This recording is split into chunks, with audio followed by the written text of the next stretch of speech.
What's good, YouTube? This is Mr. Purple Zero back with another video. I think it's only right that we do this Washington Wizards breakdown and we get right into it, straight up. So, Russell Westbrook is the starting point guard going forward for the Washington Wizards, and it's only right that we see MVP form Russell Westbrook if this is going to work. He's got to go out there, drop 30 points, 20 to 30 points, maybe. 20 to 30 points, average 10 assists plus, which I know he can do. That's on record already. I'm not worried about that.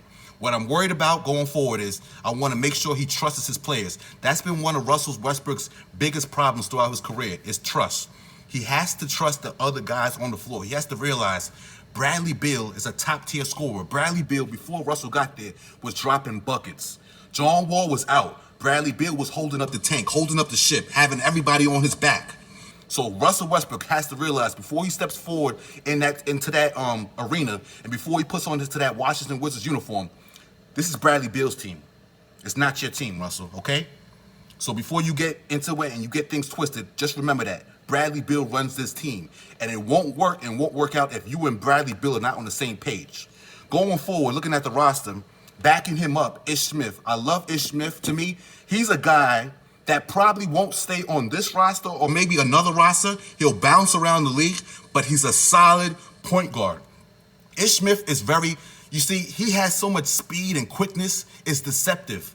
He gets a lot of plays and a lot of highlights, and people don't notice that because Washington Wizards basketball is not advertised like that. It's not put on primetime television. Oh, it will be next season, though. But going forward, Ish Smith is a solid backup point guard for any team, any team. And he's also been putting in work for the Washington Wizards, being their backup point guard. So I like Ish Smith coming in for Russell Westbrook. But like I said, Russell Westbrook, I need him to be the best form of Russell he can be. And the best form of Russell is penetrating to the middle of the paint, whether it be at that free throw line or even deeper. But when he's at that free throw line, you got to be at Russell's mercy because that's how he plays. You should be at his mercy. And what I'm talking about as his mercy, I'm talking about if you play off too much, he's drilling with the mid-range. That's the Russell I want to see. If you play up on him, trying to be aggressive and be aggressive defense, bye-bye, see you, blow by. So when he blows by you, he gets to that middle of the paint, the defense steps up, I got my shooters in the corner. That's when we're going to get to the Beartans wide open, to the Roy Hachimachua. We're going to get to our shooters. We're going to get to our playmakers. We're going to get to our big men, but let's keep going forward to this roster. At the shooting guard, Bradley Beal, we already know. This is all-star caliber Bradley Beal right here. Bradley Beal averaged damn near 28, 30 points last season. 28 to 30 points. Killing, monster. If we had just a little bit more help, there's no question Bradley Beal would have been in the playoffs last season. There's no question about that. I think it's a disgrace. It's a disgrace that he didn't make the all-star team. It's disgraceful.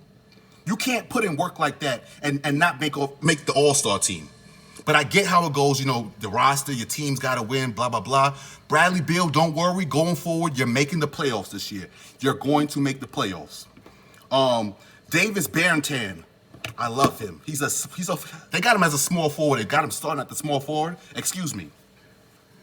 They got him starting at the small forward, but to me, he's a power forward, but whatever. He can play both. Power forward, small forward. The boy got a ratchet. You better not leave Beartans open. And this is how it's going to work with Russell Westbrook. Because like I said, Russell Westbrook ain't John Wall. I understand that. Wizards fans, some of you are going to be upset. You don't want Russell. You want John Wall. But here's what Russell's going to do and what he's going to bring to the table.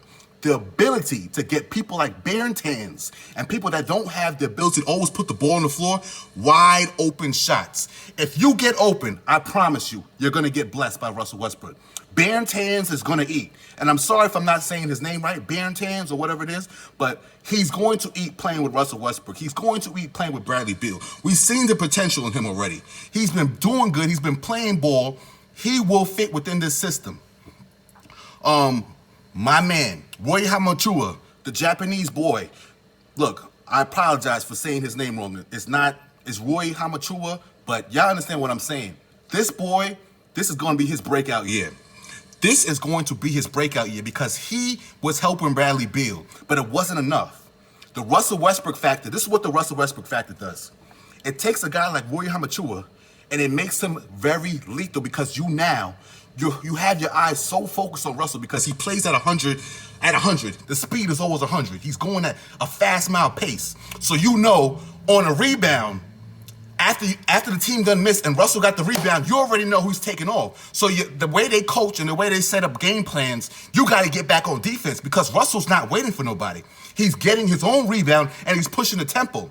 But now here's with the Roy Hamachuas and the Bradley Beals and the David Bertans coming.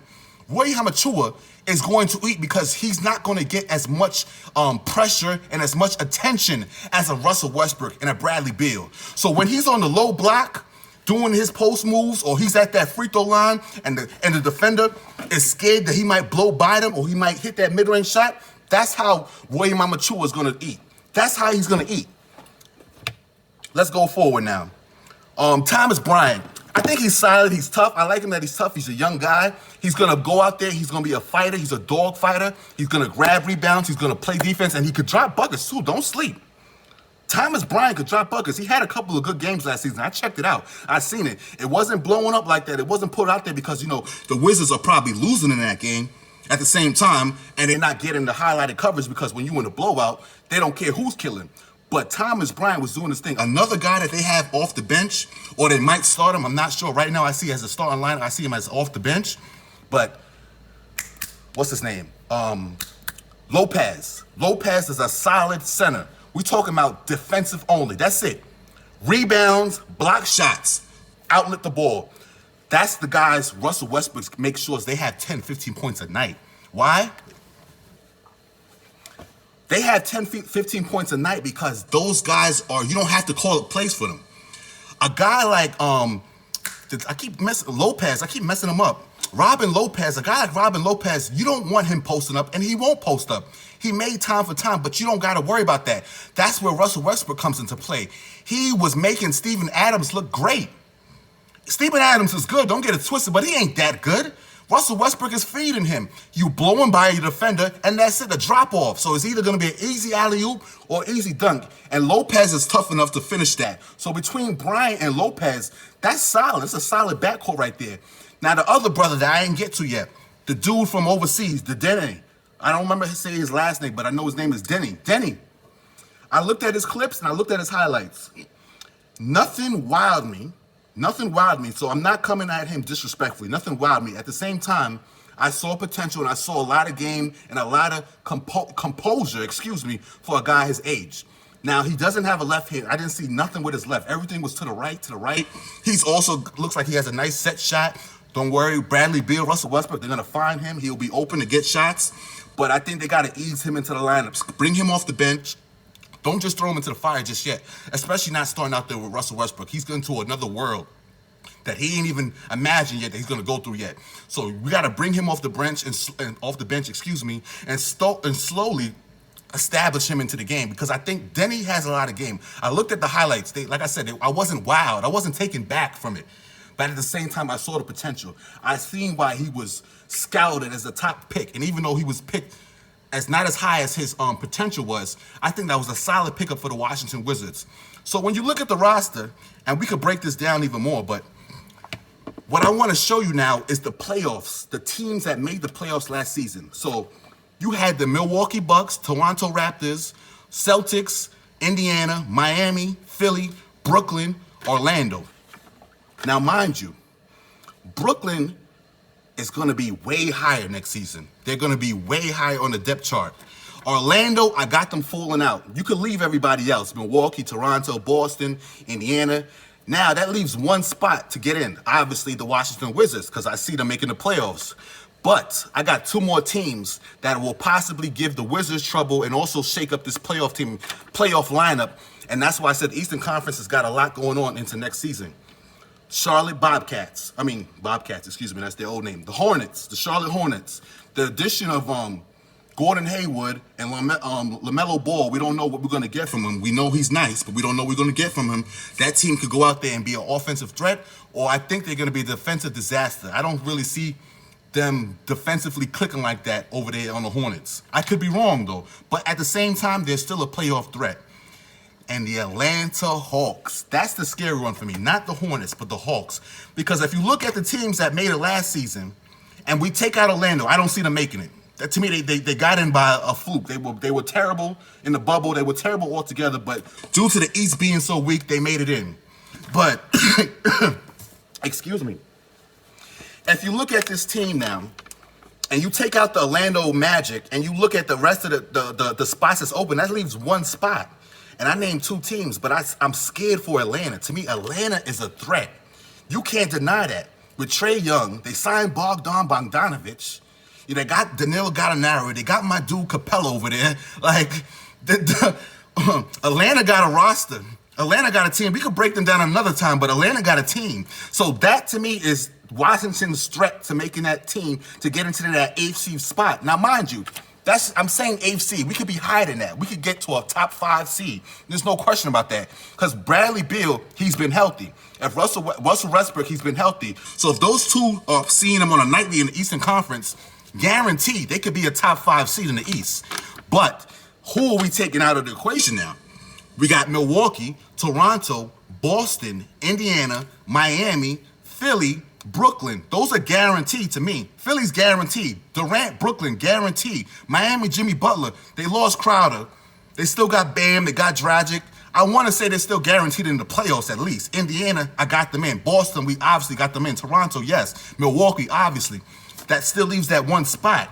And I could be wrong. We could all debate this. I want y'all to debate in the comment section. Leave your comments, because the comments is what's going to keep this going. It's how we're going to make more videos and continue with this process. So now, Atlanta, Charlotte, and Washington. Those are the dark horses for making that 8th spot and 8th seed into the playoffs.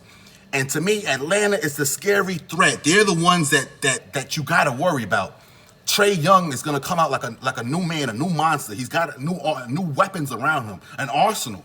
It's all about the coaching and decision. Speaking of coaching now, that worries me too with Russell Westbrook. He's going back to his old coach. You could say he got him fired or whatever, he lost his job. I want to see what that chemistry is about, because they got to be on the same page too. Russell Westbrook can't go over there thinking that he's running the show and being the man. We passed those days no more. They say I don't criticize Russell. I'm telling you, Russell can't go over there trying to run the show. He has to be a team player. It's not going to work like that. You can't go out there and just have the Russell Westbrook show. Now, at the same time, I love his aggressive ability. I don't want him being out there like, oh Beal, here, I ain't trying to shoot. Go ahead, because, if I shoot, they're going to get mad. No. Because if we don't get that aggressive Russell, then you don't got Russell. There's no point even having him on your team. So I don't want that Russell Westbrook. I don't want no timid Russell Westbrook. I don't want no Russell Westbrook that feels, just because everybody's calling for the ball, we got to pass the ball. No. Play your game. They traded for you for a reason, so play your game. So Russell Westbrook, Bertans, Roy Hamachua, thing off the bench, Thomas Bryant, Lopez, Bradley Beal. This team is making the playoffs next season. This team is solid. I see a top 5 seed for them. Let's go. Leave comments, hit the like button so we can get the notifications out, and I'll see you on the next video.